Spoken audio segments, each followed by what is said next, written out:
Ce printemps-là, mes parents m'avaient confié le temps des vacances à des cousins, à la campagne.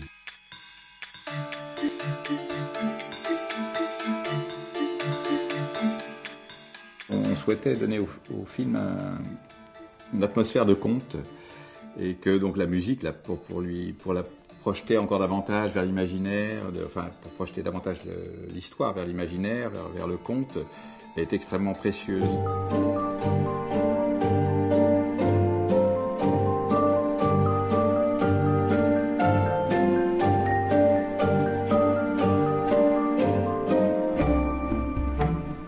La première fois que Bruno est arrivé ici, j'avais déjà commencé la première bobine, et lui il a amené ses premières maquettes de musique. Et c'était un mariage, mais extrêmement émouvant. L'orchestration de Bruno, et même sa thématique, tient compte en partie de ce qu'a fait Jean Goudier et inversement.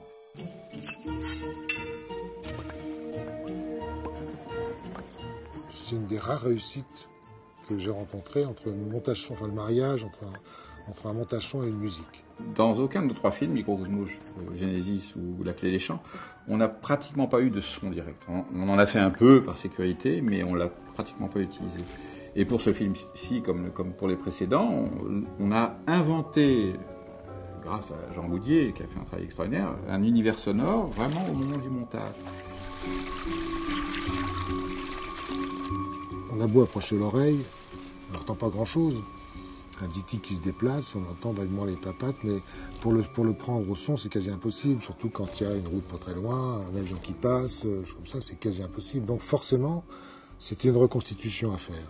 On a essayé de faire, avec Claude et Marie, une bande-son vraisemblable. Pas réaliste, pas vrai, évidemment pas vrai, mais vraisemblable. On se dit, bah oui, pourquoi pas. Il y a des trucs, il y a des milliers de détails en fait, qui sont rigolos à faire. Voilà, ce son-là, tout bêtement. Et surtout, la difficulté, c'était de différencier les libellules, parce qu'elles ne sont pas toutes de la même marque. Donc, forcément, pas le même bruit non plus. Les libellules, j'ai commencé avec ça. Claude a essayé de faire un bruit de libellule avec la bouche, enfin, un truc comme ça. Pourquoi pas, hein, faut tout essayer. C'est-à-dire qu'il faut se laisser aller il faut se laisser aller par la poésie des images, quoi. Pas avoir d'idées préconçues.